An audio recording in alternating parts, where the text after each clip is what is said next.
Penghasilan aku banyak, gaji aku besar, bisa lah. Kalau nyicil mah jangan. Kita nggak tahu yang terjadi di depan. Riba itu akan menggerogoti kita. Jangan sampai. Jadi sabar, tahan, kita punya Allah. Bismillahirrahmanirrahim. Alhamdulillahirrabbilalamin. Allahumma sholli ala Sayyidina Muhammad wa ala ali Sayyidina Muhammad. Assalamualaikum warahmatullahi wabarakatuh. Halo teman-teman, apa kabar? Mudah-mudahan teman-teman selalu dalam lindungan Allah Subhanahu wa taala. Amin ya rabbal alamin. Alhamdulillah, kali ini aku akan sharing lagi pengalaman sholawat dari teman-teman kita. Tapi sebelumnya buat teman-teman yang belum subscribe, di subscribe dulu biar aku makin semangat lagi bikin videonya. Dan buat teman-teman yang punya testimoni sholawat, silahkan kirimkan testimoni teman-teman ke nomor ini. Buat yang udah kirim testimoni di bulan April tapi belum aku tayangin, teman-teman mohon chat ulang ya, karena chatnya pada hilang teman-teman, mohon maaf ya. Nah, buat teman-teman yang belum punya buku ini, jangan pernah lelah ada nikmati setiap sholawat. Ini ada di Gramedia, atau juga teman-teman bisa beli ke admin, harganya 55.000. Insya Allah bisa nambah semangat teman-teman dalam bersholawat. Langsung aja sekarang akan aku bacain testimoninya ya. Ini dari Mbak Rina. Assalamualaikum. Waalaikumsalam. Aku Rina mau ngasih testimoni lagi nih. Tapi sebelumnya aku mau cerita. Kemarin aku sempat terlena dengan rezekinya Allah, ngasih akibat salawat 20.000 ya kali, yang bikin orderan membludak sampai aku sama suami kewalahan. Jadi kadang salawatan cuma 100, kadang 1000, kadang nggak salawatan. Akhirnya Allah nguji kita, rezeki kita jadi seret banget, sampai kita kena tipu belanja online, dan itu pesanan orang. Pesanan nggak sesuai ekspektasi, mau nggak mau kita harus ganti uangnya orang 2 juta. Posisi kita nggak cukup uang lagi, sampai kita bilang ke orang, ambil aja kompresornya pak, karena kita beneran nggak punya uang. Kompresor kita diambil mbak, sedih banget. Akhirnya bengkel bertambah sepi banget mbak, karena setiap ada motor yang masuk kita tolak karena nggak ada kompresor sebagai mata pencarian. Nggak ada kompresor, nggak bisa perbaiki motornya orang. Aku jadi inget ya Allah, aku berdoa nggak pernah sholawatan lagi. Aku lupa di saat bahagia. Akhirnya aku fokus sholawatan lagi, tapi cuma sampai 5.000 aja per hari. Dalam 3 hari tiba-tiba ada orang ngasih kita 2 juta buat beli kompresor yang orang yang nggak kenal siapa itu orang. Katanya kalian masa bengkel nggak punya kompresor, kata dia. Dia itu pelanggannya suami punya teman. Suami punya teman, aku bingung pelanggannya suami, mungkin pelanggan temannya suami gitu kali ya. Lanjut, kata dia itu pelanggannya suami punya teman. Terus mbak, kemarin ada lagi kan pesanan orang COD. Bingung kita posisi nggak punya uang, cuma 200, sedangkan paketnya lagi menuju ke rumah seharga 700, kurang 500. Berselang beda cuma 10 menit sebelum paketnya datang, ada lagi yang ngasih 500.000, pas banget. Itu pun dari pelanggan yang katanya mau lunasin biaya motor kemarin. Allah nggak mau kita malu kak, karena nggak bisa bayar COD. Terus mbak, aku ada aja yang ngasih hasil kebunnya orang, nggak belanja lagi ke pasar. Pernah mbak, aku cuma ada uang 10.000, aku jalan kan, tiba di lampu merah mau pergi beli lauk. Terus aku lihat anak-anak pemulung, kasihan banget dia kayak belum makan. Akhirnya aku ngasih lah itu uang, gak peduli sebentar makan apa. Tiba-tiba ada pelanggan suami nitip uang ke suami aku, bang nanti ngasih istrinya ya, ada sedikit rezeki 100.000. Padahal aku gak kenal sama orangnya. Suamiku yang cerita saat orangnya pulang, ya Allah nikmat sedekah, padahal aku bingung banget mau beli lauk apa nanti buat anak dan suami sebentar.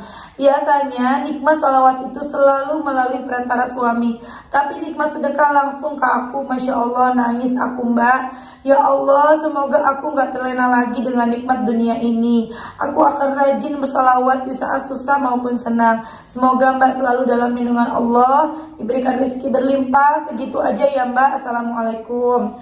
Nah kemudian mbaknya chat aku lagi, assalamualaikum mbak, Allah selamatkan aku tengah malam, ada lipan di bawah bantalku. Nggak kebayang kalau masuk di telinga, bangun langsung tahajud. Berkah salawatan dan anakku sering dikasih jajan sama pelanggan, dan kita juga sering dikasih ayam dan hasil kebun mereka Mbak. Masya Allah, alhamdulillah sholawat Jibril udah 10.000, Syajaratul Nuqutnya 400, Ibrahimiyahnya 100, Munjiatnya 100. Allah selalu mudahkan urusan. Makasih Mbak, gak pernah ketinggalan video YouTube-nya Mbak. Semoga Mbak selalu lancar rezeki dan selalu dalam lindungan Allah, amin. Doain ya Mbak, aku bisa lunas utang. Aku udah isi koma dari awal tahun, nggak ambil peleter lagi dan pinjol lagi. Doain juga ya bisa lunas utang, sisa 4 jutaan lagi pinjolnya. Udah tuh, Mbak kirim lagi. Assalamualaikum Mbak Mel, aku baru nonton video terbaru Mbak yang adiknya selalu selamat karena pulang kerja jam 12 malam dari begal. Itu pun aku alami sendiri sama suami aku Mbak. Aku juga temani suami belanja alat motor dan selalu pulang malam. Walaupun gak terlalu malam juga, jam 8 malam selalu pulang jam segitu. Tapi di daerah ini itu perjalanannya hampir semuanya hutan Mbak, dan ada begal juga. Tapi anehnya gak pernah ketemu begal. Padahal pelanggan suami pernah kena begal juga. Terus selalu kayak ada kendaraan lain yang ngasih cahaya gitu dari belakang biar terang jalan. Tapi setiap lewat perkampungan gak lihat kendaraan itu. Aku setiap perjalanan itu bisa tembus 7.000 pulang pergi Mbak. Sama banget dengan kisah adiknya Mbak Mel. Kemudian aku belum jawab lagi ya teman-teman. Kemudian chat lagi Mbaknya, Assalamualaikum Mbak, Alhamdulillah. Waalaikumsalam, Alhamdulillah anak aku sembuh pakai sholawat syifa. Sakitnya udah 2 hari tapi aku bacain sholawatnya baru tadi pagi. Alhamdulillah sorenya udah sembuh. Baru sempat di fotonya malam bacanya sholawat 3 kali di air segelas. Anaknya disuruh minum, terus air sisanya diusapkan ke badan anak yang sakit, merah-merah dan wajah sampai kaki. Masya Allah sembuh, terima kasih Mbak Mel. Sehat selalu sekeluarga, amin. Masya Allah ya. Itu tadi testimoni dari Mbak Rina, the power of sholawat. Ketika ini ngeri juga ya, ngeri sedap ya. Ketika kita COD, barangnya udah mau OTW, udah kita nggak punya uang sama sekali, udah deket ya abang kurirnya, kita cuma punya 200.000, sementara itu COD harganya 700. Kayak apa coba kita bingungnya ya, deg-degannya ya, ngerinya. Makanya aku bilang ngeri sedap. Dan Masya Allah, Allah baik banget sama Mbak Rina. Tiba-tiba ada pelanggan suaminya yang belum bayar gitu ya, kemudian tiba-tiba bayar 500.000, pas akhirnya bisa bayar ke situ, bisa bayar COD-annya. Masya Allah, Allah baik banget ya. Kemudian ketika mbaknya bersedekah nih 10.000, mbaknya sedekah ke pemulung, yang anak pemulung kelihatannya kayak apa ya, kayak kelaparan. Itu uang segitu-gitunya tuh 10.000 ya teman-teman ya. Padahal lagi bingung ya mau makan apa, sementara uang segitu-gitunya malah disedekahin 10.000-nya. Dan Masya Allah nggak lama ada orang ngasih 100.000, 10 kali lipat Allah balas. Ketika kita bersedekah memang kita niatnya ikhlas ya kan Allah, karena memang benar-benar udah terserah Allah deh gitu ya. Ya Allah, ketika kita berbagi, rezeki kita ditambah teman-teman. Yang penting kita jangan nungguin, mana nih aku udah sedekah, mana nih kok nggak dikasih sih, kok nggak dibales sih gitu ya. Aku jadi ingat sama ceramahnya Ustaz Yusuf Mansur dulu ya, sebelum sholawat selalu ngajak kita untuk bersedekah. Dan itu aku jalanin temen, aku sama mama ngejalanin itu ngikutin banget Ustaz Yusuf Mansur. Dan memang kalau kita pikir pakai logika mah nggak masuk akal. Tapi itulah yang terjadi gitu loh. Memang waktu itu aku sama mamaku sedekahnya karena memang kita udah gak ada solusi lain. Kita udah mentok nih, kita bingung, uang kita tinggal segitu-gitunya, mau beli sesuatu juga gak cukup. Atau kita lagi punya masalah, kita bingung, kita pengen rezeki kita bertambah, tapi kita udah gak tahu lagi harus ngapain gitu ya. Ya udah, kita pengen dagangan kita laris. Pada saat itu mamaku juga, ya udah, jalan yang kita lakukan adalah yang diajarkan oleh Ustadz Yusuf Mansur, sedekah. Kita mikirnya masih Allah akan balas 10. Kita sedekah 1, Allah balas 10. Itu yang kita pikirkan pada waktu itu ya. Nah, ya memang belum terjadi apa-apa pada saat itu. Tapi ketika kita sudah terbiasa bersedekah, sudah lama-lama hati kita kan jadi gimana ya, kita jadi diberikan hidayah sama Allah. Kita jadi ngerti, oh iya, nggak seharusnya aku begini, harusnya aku ikhlas, harusnya aku nggak nungguin hasil. Lama-lama dengan terus bersedekah kita jadi terbiasa, lama-lama udah gak nungguin hasil. Tapi ya Masya Allah, banyak banget keajaiban-keajaiban yang terjadi dalam hidup kita pada saat itu. Dari yang kalau mamaku sakit, udahlah, daripada kita berobat-berobat yang gimana-gimana gitu ya, sakitnya juga tanda tanya, baik sakit medis maupun non medis, aku dan keluargaku udah larinya mah ke sedekah. Mudah-mudahan bukan jadi ria ya teman-teman, ini cuma sebagai apa ya, contoh aja ya teman-teman. Jadi waktu itu sedekah seberapapun yang kita punya, sedekah juga nggak banyak teman-teman. Ada masjid yang lagi dibangun, kita masukin seberapa yang kita punya. Doanya kita cuman ya kita minta kesembuhan buat mama, dan alhamdulillah Allah masih kasih kesempatan buat mama aku untuk sembuh, dan masih dikasih kesempatan hidup waktu itu 1 tahun lagi, sampai akhirnya ketika sehat walafiat, lagi sehat-sehat aja mamaku meninggal dunia gitu teman-teman. Dan masya Allah banget, itulah yang terjadi sama Mbak Rina ya. Pada saat itu mungkin Mbak Rina nggak mikirin akan diganti sama Allah 10 kali lipat. Bersedekah dengan ikhlas, benar-benar lillahi ta'ala, dan Allah berikan apa yang sudah Allah janjikan. Allah bales. Tuh, sedekah 1 dibalas 10 sama Allah. Bahkan Allah bisa ngebalas lebih dari 10. Berat 100 kali lipat juga Allah bisa. 1000 kali lipat juga Allah bisa. Gak ada yang gak mungkin bagi Allah. Yang penting apa? Lillahi ta'ala. Ya, Masya Allah banget. Kemudian tadi seperti yang tadi, tiba-tiba ketika mbaknya udah mulai sholawat. Nah tadi kan mbaknya bilang awalnya sholawatan sampai 20.000, sampai bengkelnya tuh kewalahan ya, saking banyaknya pelanggan. Nah gara-gara keramaian itulah mbaknya dan jadi lupa sholawatnya jadi cuma 100, bahkan kadang-kadang enggak. Dan ketika enggak, Allah ingetin lagi untuk ayo dong deketin aku lagi. Kenapa jadi jauh lagi gitu ya, sama Allah diingetin. Tiba-tiba Allah kasih masalah demi masalah, tapi itu kan Allah sayang ya, bukan karena Allah marah. Allah sayang sama Mbak Rina dan keluarga, makanya diingetin, diuji.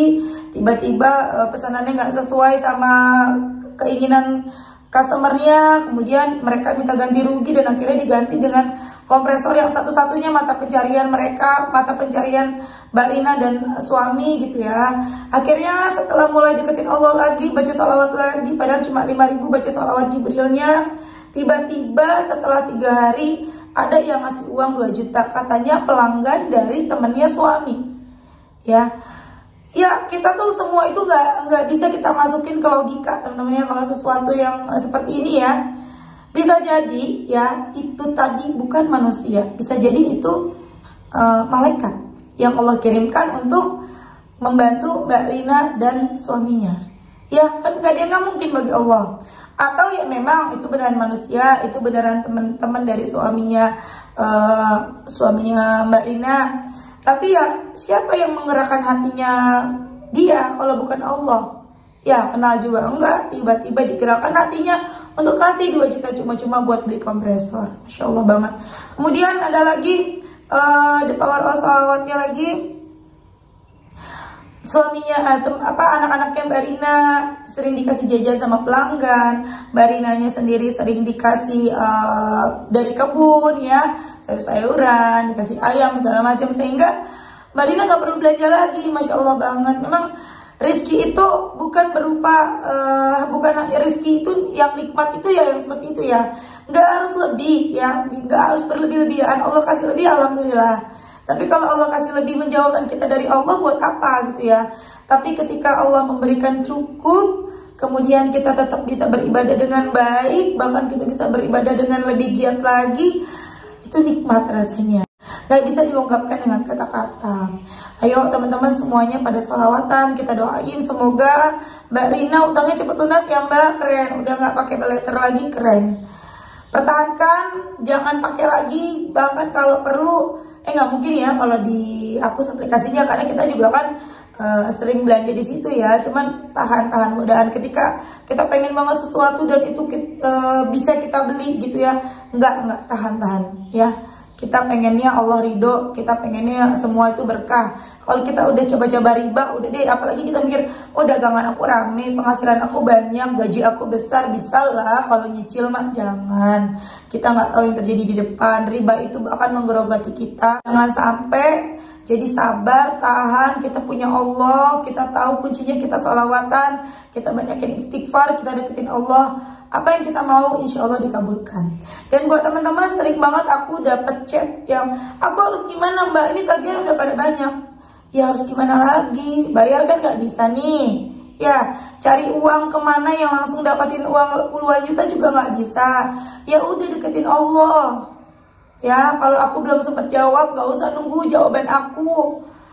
Gak usah nunggu jawaban aku kelamaan, takutnya nanti keburu, aduh buang-buang waktu. Mendingan langsung aja ambil wudhu, sholat taubat, sholat apa yang waktu sholat saat itu, apa zuhur, apa sholat tahajud, apa duha, sholat, kemudian perbanyak istighfar dan perbanyak sholawat, gak berhenti sholawat. Mbak, tapi aku lagi haid, lagi gak sholat. Ya udah, gak usah ambil wudhu, gak usah sholat kan, berarti langsung aja baca istighfar dan sholawat, diem baca sholawat. Kalau Mbak, tapi aku kerja, nggak bisa diam. Ya udah, sambil bekerja baca sholawatnya. Kita nggak punya pilihan lain selain mendekat ke Allah. Gak ada pilihan lain. Ya, pasrahkan semuanya kepada Allah. Pasrah bukan berarti menyerah ya teman-teman. Pasrah itu ketika kita tetap berusaha, tapi hasilnya kita serahkan kepada Allah. Sementara kalau menyerah adalah kita udah nggak mau ngapa-ngapain lagi, kita udah nggak peduli ya dengan apa yang terjadi, tapi kita nggak mau usaha deketin Allah. Itu namanya menyerah, dan itu salah.